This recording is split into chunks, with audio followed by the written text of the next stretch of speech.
I'd like to call this November 21st, 2019 meeting of the ABCGC to order. Please join me in a silent invocation followed by the Pledge of Allegiance.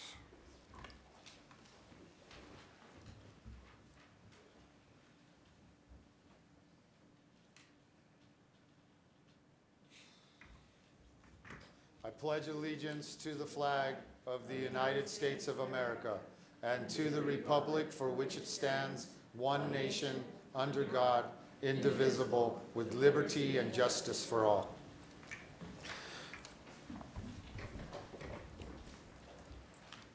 So members of the commission, Commissioner Hart-Stebbins, Commissioner Piscotti, Councilor Harris, Councilor Pena are excused. Sarita Nair is present as the mayor's designee. Hello. We will now move to the approval of minutes. I move for the approval of the minutes for October 24th, 2019, ABCGC. I have a second. All in favor signify by saying yes. Yes. All opposed? Motion passes. Item 3, we'll go on to public comment. We will now proceed with public comment. How many do we have signed up? We have 2 signed up. 2 signed up? Okay, well, you'll have 2 minutes to speak. You'll receive a 30-second warning to wrap up your comments and a final notice when your time is up. When your name is called, please make your way down to the podium. Geraldine Amato and Tad Naminsky.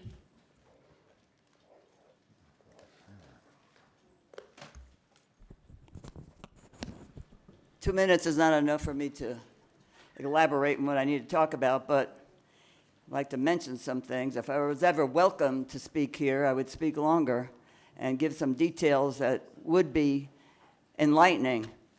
I have noticed on the last agenda items for the last 2 city council meetings, one was about strengthening the children's code. Quite the contrary, we should eliminate that children's code. Like the Jews for the Preservation of Firearms Ownership said, governments are the greatest mass murderers. I would say governments are the greatest child abusers under these programs. Family courts, children's courts, CYFD, foster care, crimes against children's units in the DA's office and in the police department. They have been proven, even though because the people don't control the legal judicial network, they're controlled by foreign agencies under the British. We don't get to investigate adequately what's really going on. And this history of this nation is to take children as they did from the original Native Americans and break them down and then send them back to the reservation status. And they're doing the same thing with all these institutions. Destroying community on purpose so that we will be easier to control. And then there's this mania about behavioral health programs. And I am a victim of what they're already doing before you make it formal. The fire department personnel were engaged and commandeered by an MDT in the hospital against me when I was flat on my back and couldn't even move. And I don't have the time to tell the details because you're going to cut me off in a few seconds and tell me my time is up. And if you would read my medical record, they wanted to tell me I'm a psychiatric case and I need to be put in a mental institution. This is how they get rid of political dissidents. I'd like to read you some of the things I found in my medical record. It's too unpleasant even for me to read it. But I'm going to read a few of them, and one of these days I'm going to, quote a couple of them. You don't ask me questions. I was almost killed on the street by what I believe to be an undercover cop pretending to be a prostitute. And it's related to what I determined in the hospital, that they're taking drugs away from inpatients and causing deaths in many cases, and they're selling those drugs on the street. Thank you. If it's going on in one hospital, it must be going on in all of them. And when I called 411 from the hospital, they wouldn't take my complaint at the time. Okay. I was naive to think it was a small group of people. It's systemic. And what are we going to do about it? Nothing? And you're just going to shut me up at this microphone. Thank you, ma'am. Tad Naminsky.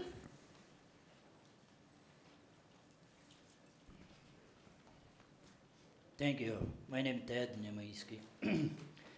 Let me begin from the, well, here is what bothered me for a long time. hundreds of thousands, city and county money being taken from from these programs, being taken from American children and family and give it to organization Peanut Butter and Jelly. They are accountable by who? No one accountable. That's simple as that. Now, let's go to the state. State of New Mexico this state is the richest state in the nation when it comes to mineral reserve. But also poorest ranking in every category, or barrel, or close to the barrel. Now, why? Let me explain it. That's when its average income of New Mexicans is $25,000 a year, and that is lowest in the nation. Number two, government owns 70% of land. Governments, let me correct that. So how about 2/3 people employed by any type of government, leading of taxes? We cannot depend only on oil and gas. Copper mine, coal mine, uranium mine was shut down. City of Albuquerque, highest state in Bernalillo County, higher state tax in the state. We are overtaxed and overregulated. Now, can I have another minute, 30 seconds? 30 seconds. Thank you. My question is, what is vision elected politician all in the state, every government level? This way, instead this way. That is what I already outlined it. That's how that looks. What is our future of this state? No. That's about all. I'm just running out of patience. Thank you. Thank you, Mr. Meninsky. That'll end public comment. We'll move on to new business. Item 4A, presentation of the mill APS levy bond election. So do we have someone here from APS? Chairman Quesada, yes, you do. Yes. Oh, okay, so you're gonna, all right. So, yeah, I'll yield to Board Member Patterson. Chairman Quesada, thank you very much for allowing us the opportunity to present this to all of you as the commissioners and the councilors here today. We want to thank actually all our community and all of you for your support. You know, it was really amazing the turnout that we had in support of this municipal and board election, which included almost 25% of the population in the city, which is great. It was really an amazing thing. But one of the things that we want to share with you here today, okay, I think we're having issues with, we better? Okay, all right. And so one of the things that we want to share with you here today is the bond and the mill levy, the $290 million in projects that APS will work on the next 5 years. And so we have a presentation here by the Executive Director of the APS Capital Master Plan, Mr. Casito, and he's going to share with you what this looks like, what these projects look like, that it's for the health and wellness and the security of our schools, as well as the community. So, Mr. Casito? Mr. Wajenji. Thank you. Mr. Casito. Thank you very much. Thank you for giving us this opportunity. First of all, I'd like to say thank you very much to everybody in the community, all taxpayers, because this is taxpayer money and it's taxpayer institutions. Doesn't belong to APS, belongs to the community. I'd like to, I've given a book to all the members that basically breaks down our districts by demographics, by board districts, by city council and county commission districts, and it shows capital-wise what we are doing in all those districts. You also have a map in front of you that indicates exactly geographically how the next 6 years in terms of the last mill levy and bond, how it's going to manifest itself geographically. We have the bonds, which will have 12 projects that are $133 million. And in the map, you see where they'll be in relation to board districts, county commission district, and city council district. And also, there's also major functions, about $190 million, that will go to all schools. That will be general maintenance, security, library equipment, vocational equipment, school music, art equipment, science equipment, and capital money for all charter schools. So I know the publication I gave you is pretty detailed. It was in response to some requests, especially from Commissioner O'Malley. She told me about a month ago she wants some detail in terms of where our capital dollars are going. That plus the map tells you exactly where everything is going. So with that, I will stand for questions. Okay, so real quick, Mr. Cazito, could you tell me how the capital money, who makes the decision on where the capital money goes? Is that school board members? How does that work? So what we do, we have a community driven process where we have community representatives and stakeholders from all over the attendance area.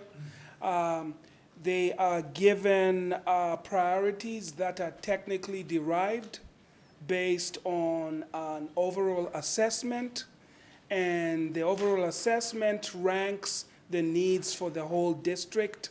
The ranking is very technical. The worst needs come first, and the ones who don't have that much of a need come last. These are ranked by the community group and then sent to the Board of Education for ratification. The Board of Education doesn't make any kind of horse trading as to what projects will be chosen. They're chosen based on standards and based on needs, and then these are put before the voters. So so I guess it's fair to say that the board members really don't prioritize that. That is done with the capital committee.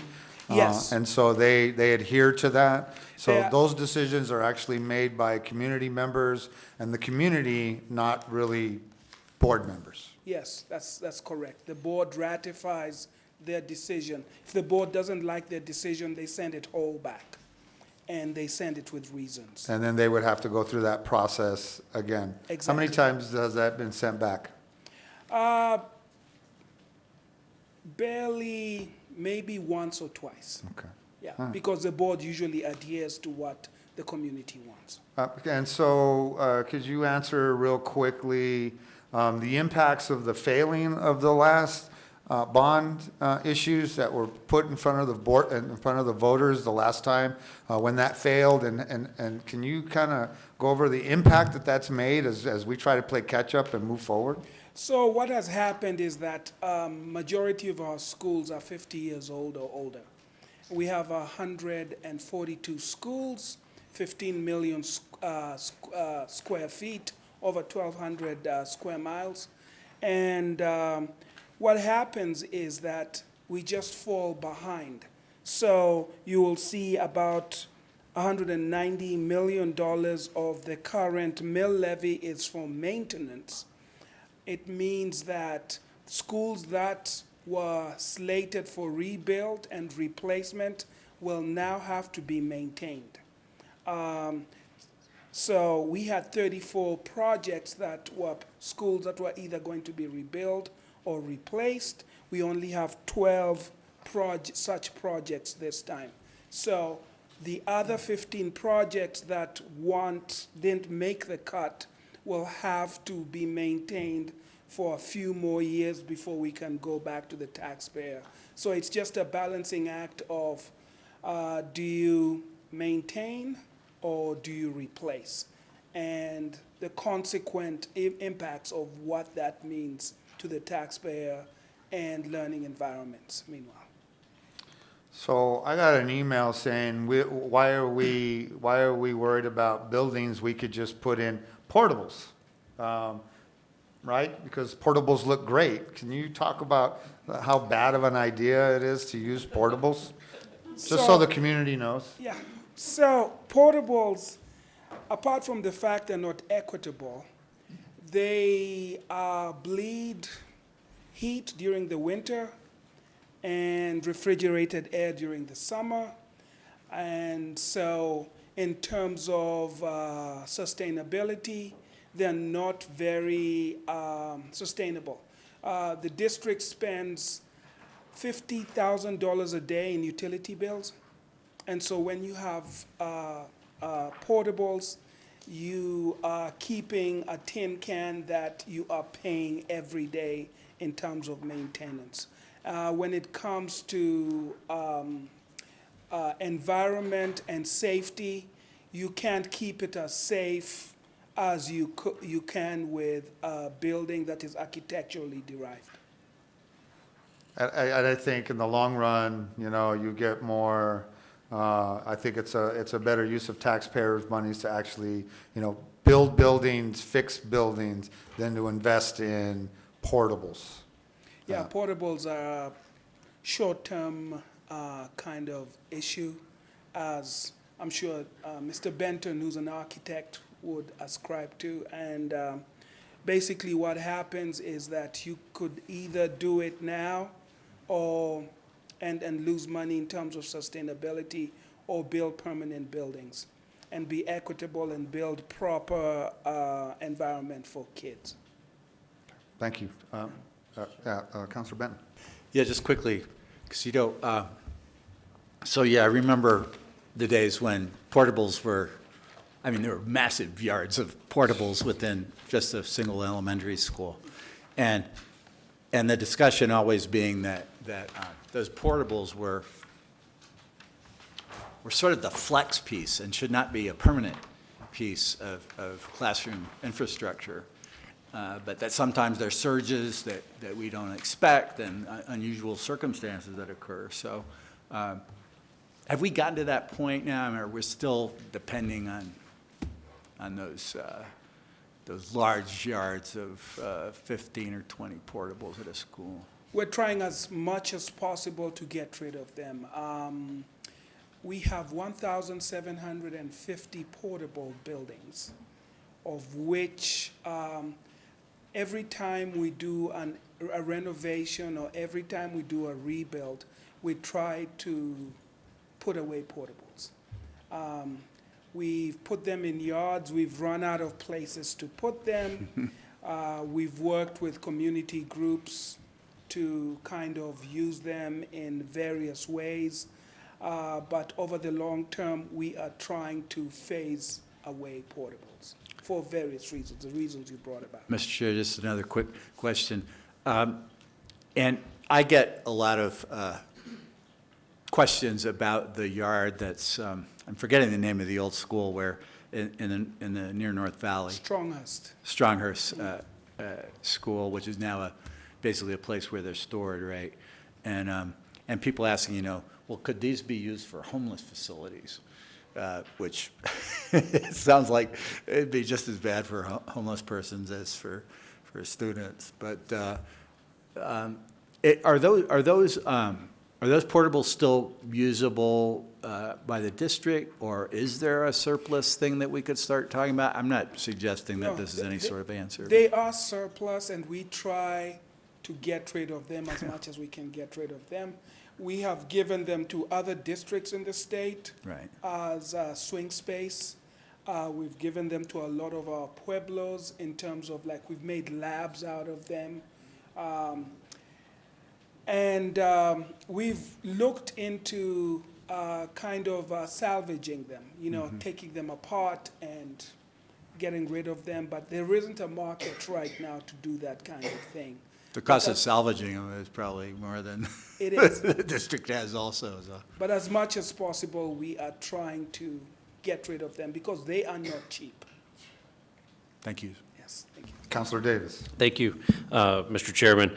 Mr. Wajinje, thank you very much. We appreciate it. And I want to point out, Commissioner O'Malley and I were just mentioning, APS had partnered with us in Southeast to help a local nonprofit acquire one of those portables and a way to get rid of some of that surplus. And we were able to partner to help them relocate it as an offices for a community service center there. And we appreciate that very much. And that's under construction right now. And so we appreciate that. I just wanted to follow up and put you on the spot, not necessarily about the new mill levy or the new APS bond questions, but last year, maybe 2 years ago, APS started working on some security improvements with money from the legislature at a number of schools. And it reminded me that, I wonder what an APS progress is in getting those projects out. I was reminded the other day about Zia Elementary School in particular, where we're partnering, the city's partnering with APS to build a new fence there. I'm curious, how far along is APS in getting some of those security improvements out in the community? So it's an ongoing, so we had 4 major factors in security. We had door locks, we have security cameras, we have secure vestibules and door access. So we've put in door locks at 6,000 doors all over the district. That's done. Because what happened is that a lot of the times, if there was an emergency, the teacher would have to stick their head out and lock the door. So we got doors that lock both ways. We have 7,000 security cameras. We're working with APD for the real-time coordination, and we can give them, the board has been able to give them access when there is an emergency situation. When it comes to the door access and the vestibules, we are working on it because we've got 140 schools. We have a tally every month that we report to leadership in terms of where we are. Now, a school like Zia is, you got sight-impaired kids over there. It's also an urban school. So there's a lot of issues that we need to take care before we finish what we need to finish. But we're working on it. Chair. Commissioner O'Malley? Mr. Castillo, I do want to thank you for this because this is actually interesting and it has pictures and everything. One of the things is I'm looking at page 140 and I'm looking at Kirkland Elementary, and I just wanted to sort of get an understanding of this spreadsheet. So, and I'm bringing up Kirtland because it was in the news regarding the water situation. Yes. Okay. So are you saying that it basically says there's a capacity of 458 students?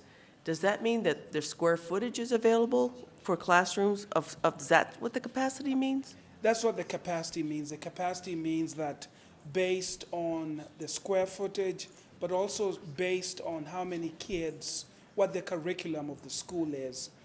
Because if you have special needs kids, for example, the pupil to teacher ratio is different. So basically you could get a special needs influx into the school and the capacity could go down or could go up. In terms of the water, we're working, we do voluntary testing, and part of this bond is that we're working on every single school to make sure that we take care of that. It's a matter of aging infrastructure. Right, so I imagine there are millions of dollars in deficiencies, would you say APS has? Yeah, millions? billions. Billions? Yeah, billions of dollars. Okay, well, that's a bigger number.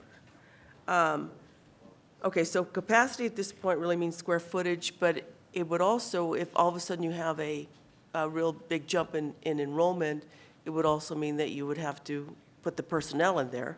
Yes. Right, so, okay, just wanted to know what was going on with those numbers. Anyway, again, thank you very much for this. I'm going to actually take this home and read it. Thank you. Yeah, thank you. A lot of information in this book. It breaks it down pretty amazingly. And for the first time, we've got this information. Thanks to the ABCGC and the APS joining this, we can really get the right information to the community, so then they can make decisions based on facts and not fiction. So thank you so much, Mr. Cazito. We will now move on Thank to 4B, which is the presentation by the APS Executive Director.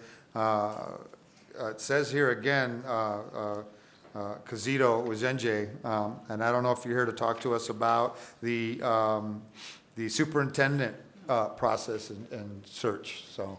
Chair Casada, members of the commission, I'm Elizabeth Armijo, and I can give you an update on that as well. So, Thank you so much. So our superintendent search process is underway. In the months of November and December, we will be gathering feedback in reference to what the community would like to see as it pertains to characteristics of a superintendent. And then January through March, we will actually conduct the recruiting.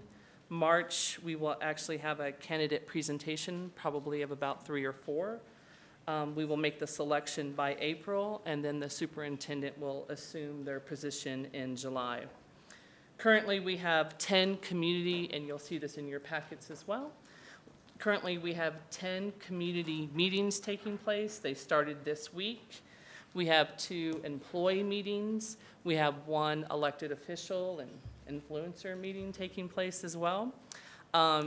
We started this process, like I said earlier this week. We already have 6,000 online surveys that we are in receipt of already. So there is a lot happening on the other end where they are doing social media ads, where they are meeting with the media and doing interviews, again, getting them out to community groups and doing as much as they can to spread the word.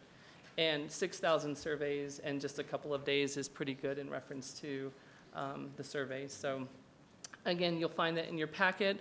I also brought additional ones for our community members that are in the audience in case they need more. And I'm open for any questions you might have. I have a little bit of experience looking for a superintendent, so I know the undertaking that you now are trying to make sure that you put someone in place that is not only qualified but is relevant to the community. Probably that's why you got so many surveys back.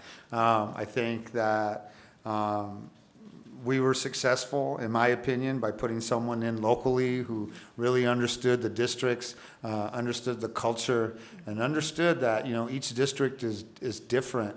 And I know we're one city, but I think we all can agree that each zone, and that's what you as board members were able to turn it into zones, and I appreciate that, and that you have, your administration really set up per zone, and so you're really listening, I think, to the community. And so I'm just, since we have a public forum here, I'm just going to kind of advocate that, that people get involved and that their voice is heard, and because they are. And I know you take this job very serious. This is the one major job that you have as school board members, and it's not easy, and it's not an easy process. And so thank you for taking that on. A little sad to see, Raquel Reedy, but, she's put in her lifetime of work. 40 years. Yeah, 40 years at APS. She's earned her retirement. And so to replace her is going to be hard. So again, I'm just imploring the community to get involved and to have your voice heard. And I hope that we have some really strong local candidates step up. And if you feel you're qualified and you've been in APS a long time, I think now's the time to submit. And so anybody else have anything to say about the hunt for a superintendent, which is a difficult situation? Just an additional comment, Chair Casada. Once all of this feedback is gathered from the community, it will really help drive what the job description looks like. So again, it is so incredibly important, like you said, that our community give us that feedback, because it really will drive what that person looks like. And so far, it's still looking like Raquel Reedy, but it's incredibly important that we reflect the needs of our community. So thank you. You're welcome. Thank you. APS.edu is where you can find the survey. Okay. So. aps.edu. Thank you so much. Okay, we will move on to old business, item 5A, the Continuing Behavioral Health Initiative, action and discussion. Margarita is working her way down. And so she'll be presenting, we'll just go through them all, Margarita. We'll go through A, 1, 2, 3, 4, and 5.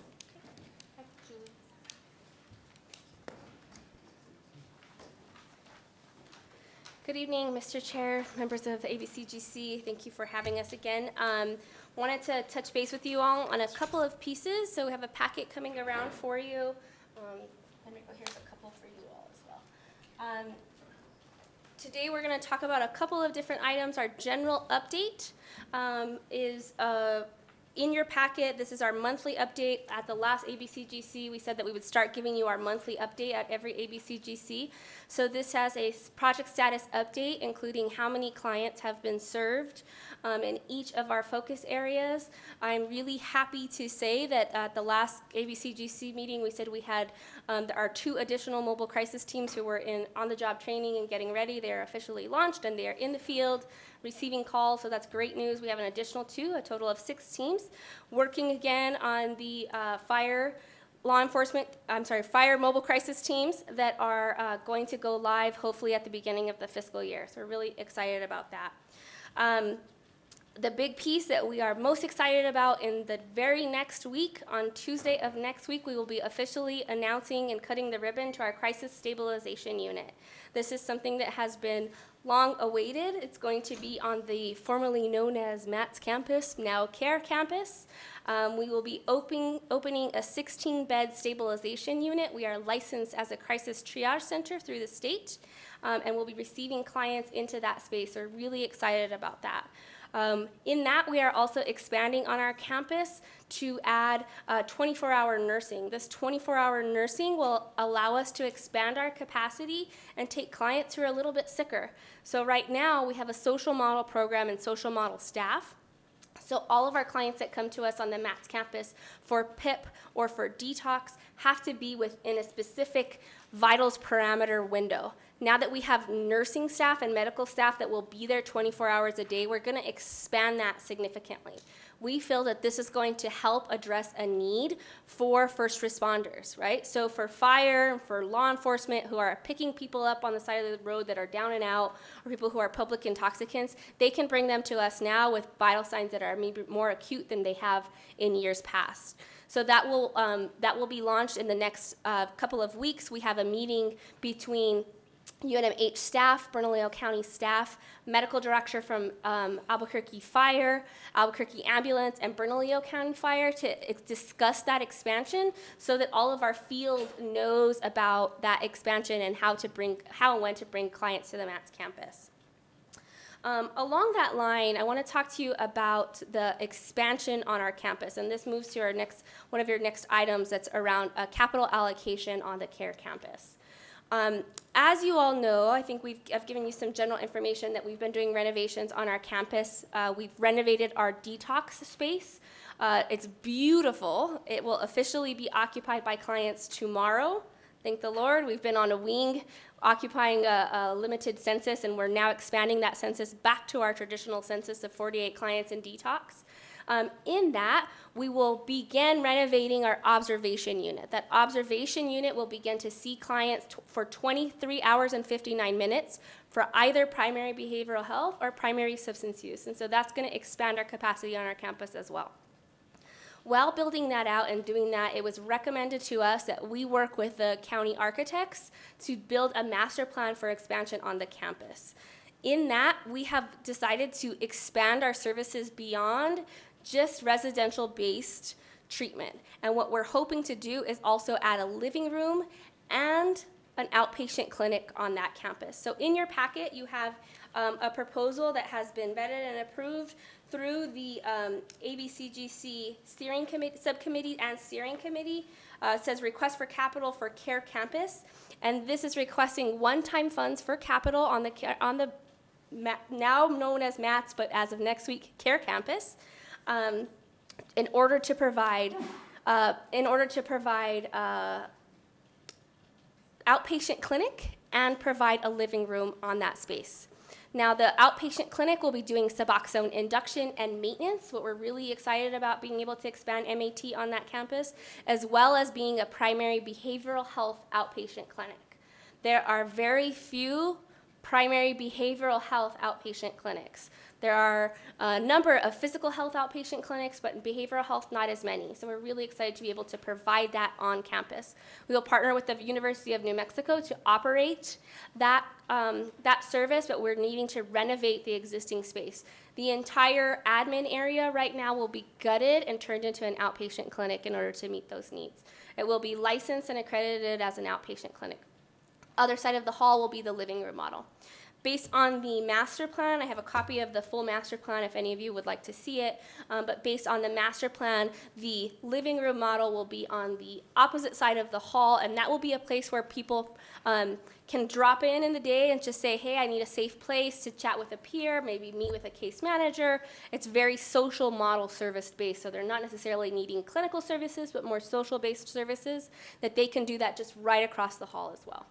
So this is the first piece that you have in front of you around allocation of the $4 million for capital on the MATS campus.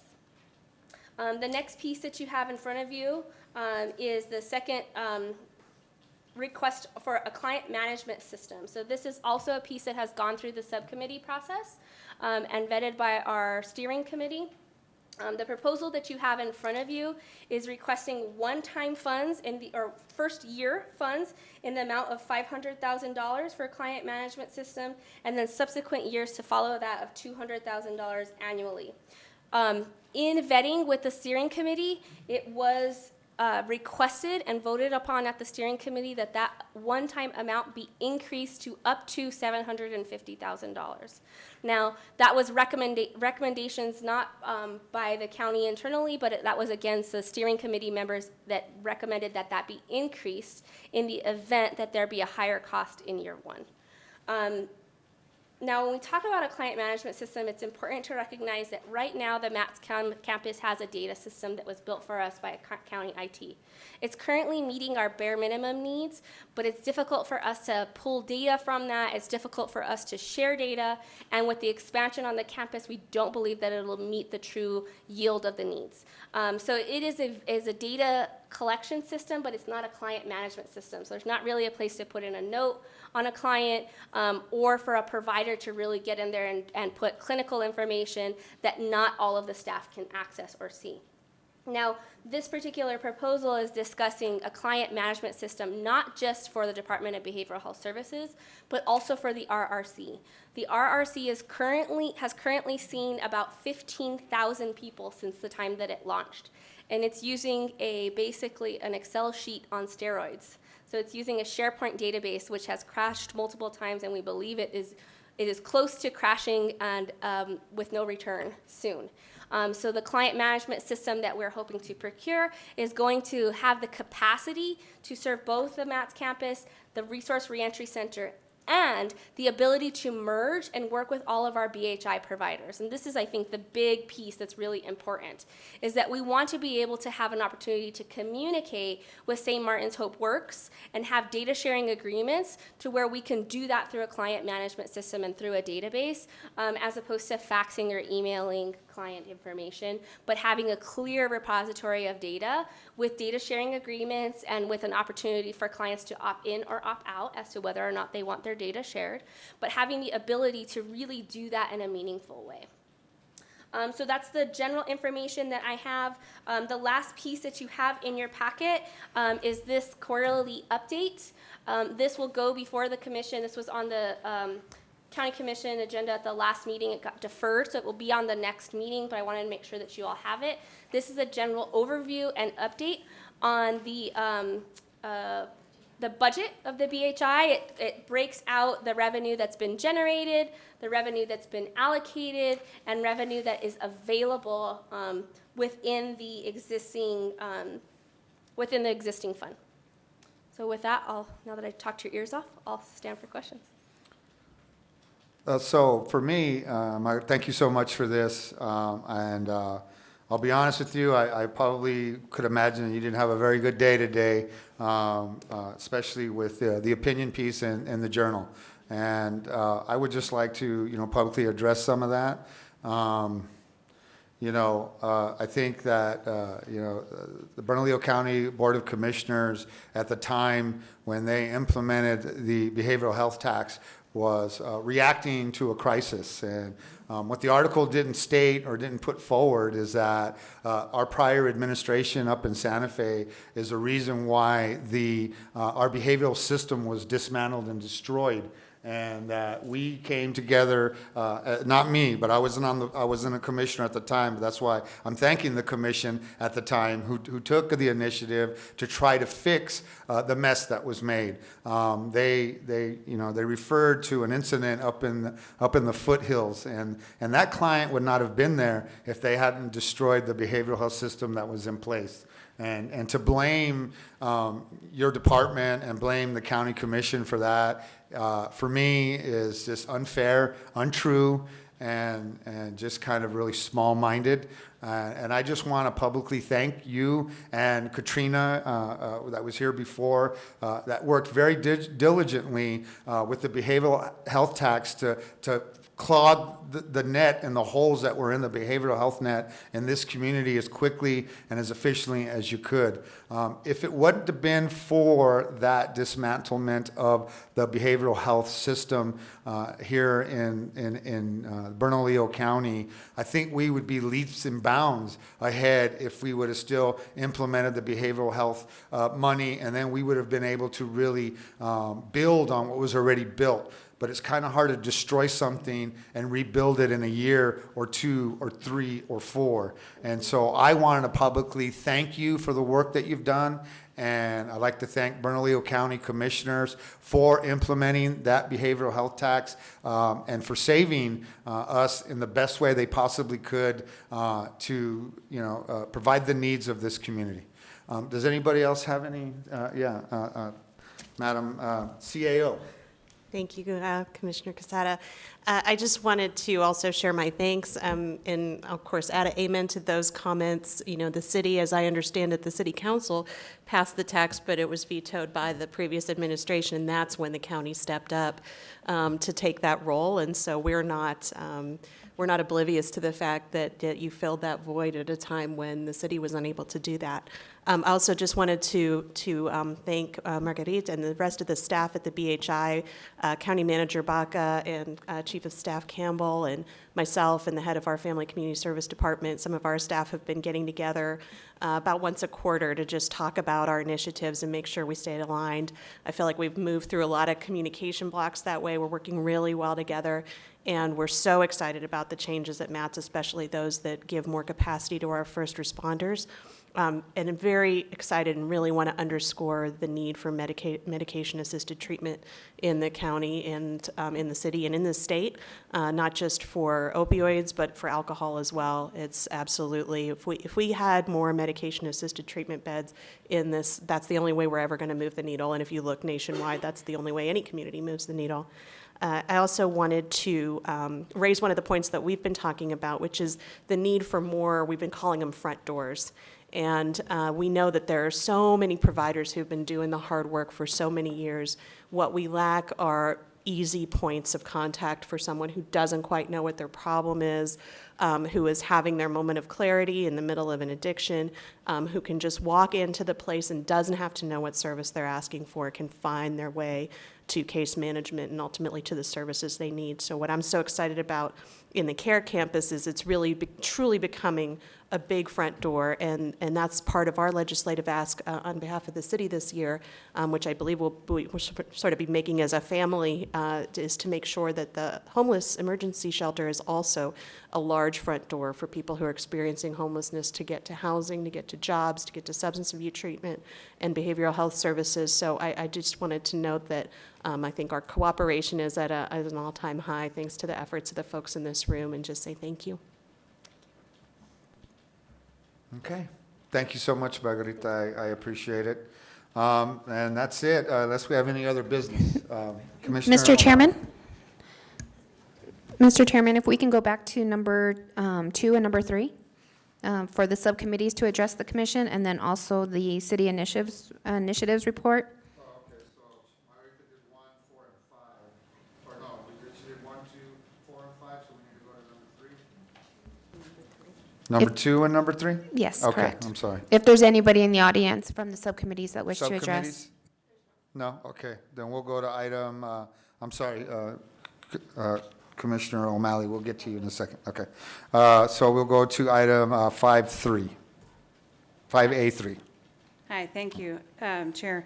I just wanted to highlight today the intensive case management project that we actually vetted through the Behavioral Health Initiative, and it's funded through the city. It completed its first year. We had 172 clients that were seen, and 77% of those demonstrated progress.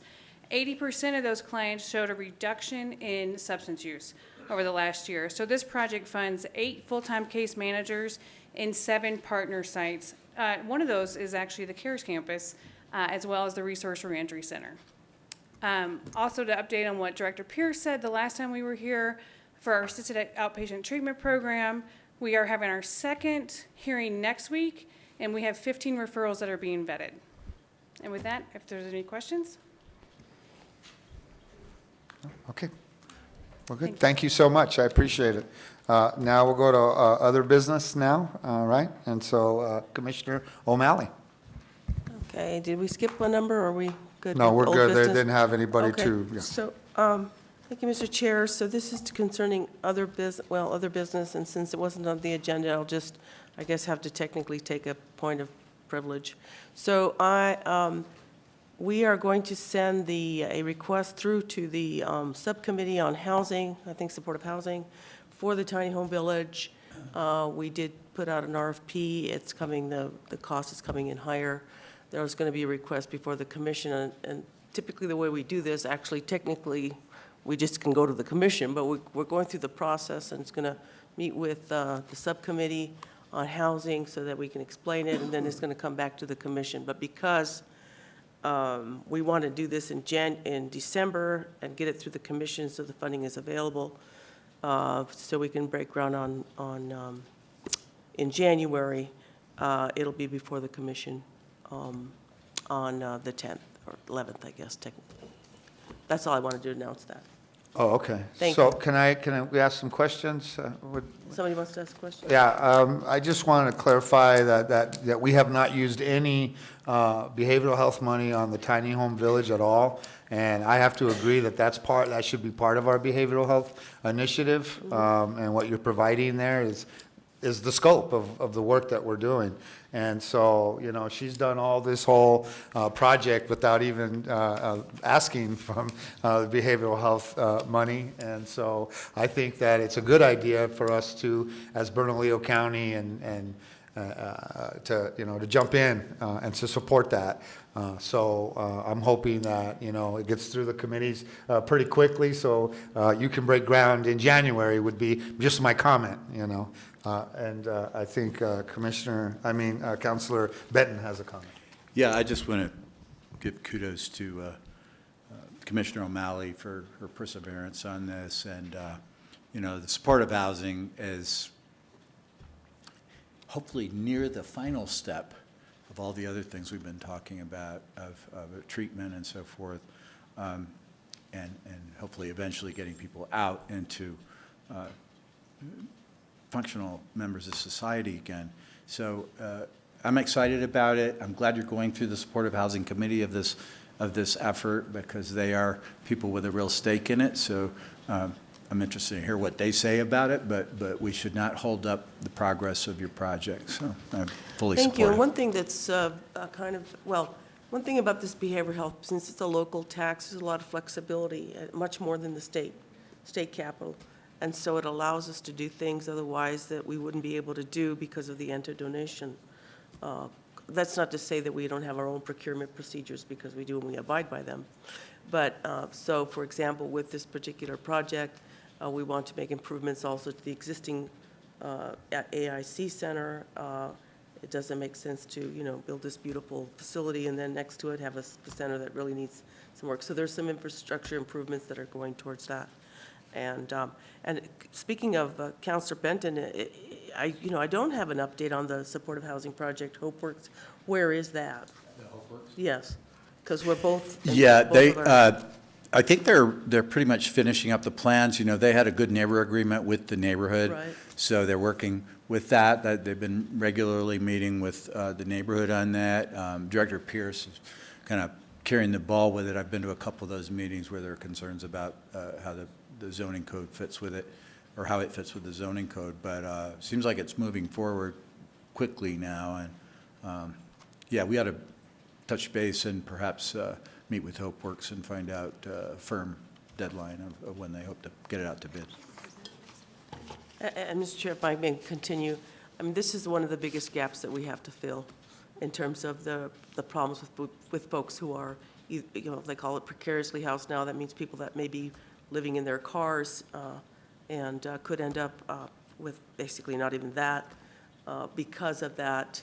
And, we're basically playing, it's just, we just can't move fast enough, unfortunately, in terms of producing housing.